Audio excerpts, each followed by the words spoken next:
What's up everybody? In today's video we're doing a blind comparison test between the OTT and the Soundgoodizer plugins. Now both of these plugins are notorious for adding energy and maximizing individual tracks, and some people even use them on the master bus track. OTT is a multi-band upwards and downward compressor. One great thing about this plugin is that it's completely free, and we'll provide a link below in the description where you can get it.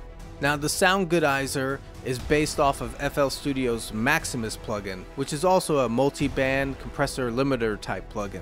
The thing about Soundgoodizer, it has 4 presets, one big knob that controls the intensity of those presets. Oddly enough, those same presets are found in the Maximus plugin. So we probably could have done this comparison with Maximus versus OTT, but we'll go ahead and just use the Soundgoodizer because it's a lot easier. This video is going to be like our round 1. We're just going to test it on a staccato string patch, which is actually a pretty common use for these plugins in trailer music production. In later videos we'll test it out on other stuff like percussion or brass, and just for reference, here's the settings that I'm using for both plugins.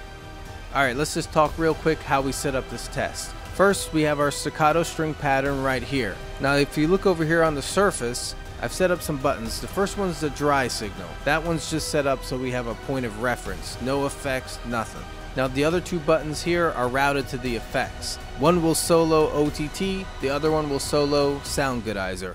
I don't know which is which. I've shuffled them around, I've closed the project, I've opened it up again, shuffle them some more, so I have no idea which is which. So I'll get a chance to see which one sounds best to me, or if I can even tell the difference at all, and then you guys can do the same. Alright, let's get into it. The first thing that we're going to do is have a listen just to the dry sound, no effects at all.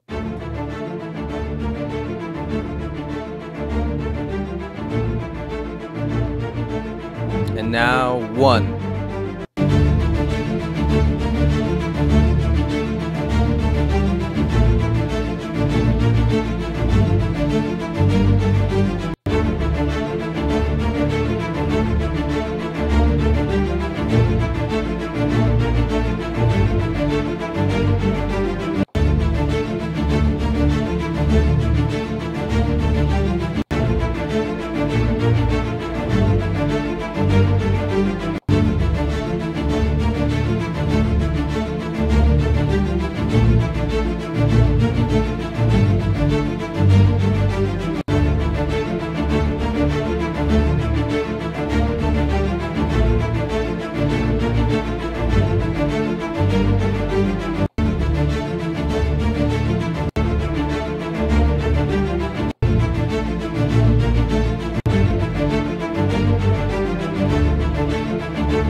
Okay, so those are really close. For me, I'm gonna go with contestant number 1. There's just a little something there. I'm not sure even what it is. It might be a little fatter or something. I don't know. There's something about it.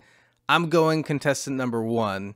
Now you guys get in your mind what you think it is, and next we're gonna reveal the identities of the plugins. Okay, and now the true identity, contestant number 1, it was Soundgoodizer. That was the one, I don't know, it's really hard to tell the difference. Soundgoodizer, there was just a little something there maybe, I don't know. I guess the moral of this test is that you can't go wrong. Both of these plugins are awesome. OTT is free, so that's good and anyone can get it. FL Studio users might want to go ahead and just use Soundgoodizer. FL always seems to handle its native plugins better with CPU. I'm not sure if Soundgoodizer could be used as a third-party plugin in other software, but as we saw from this test, you can get the same result with OTT in the settings that I used in the video. So that concludes this test. Maybe next time we'll try it out on some percussion or something like that. But for me this time, Soundgoodizer. Let me know which one you like best in the comments. Thank you very much. Make sure you visit us at audiorecords.com, and I'll see you guys later.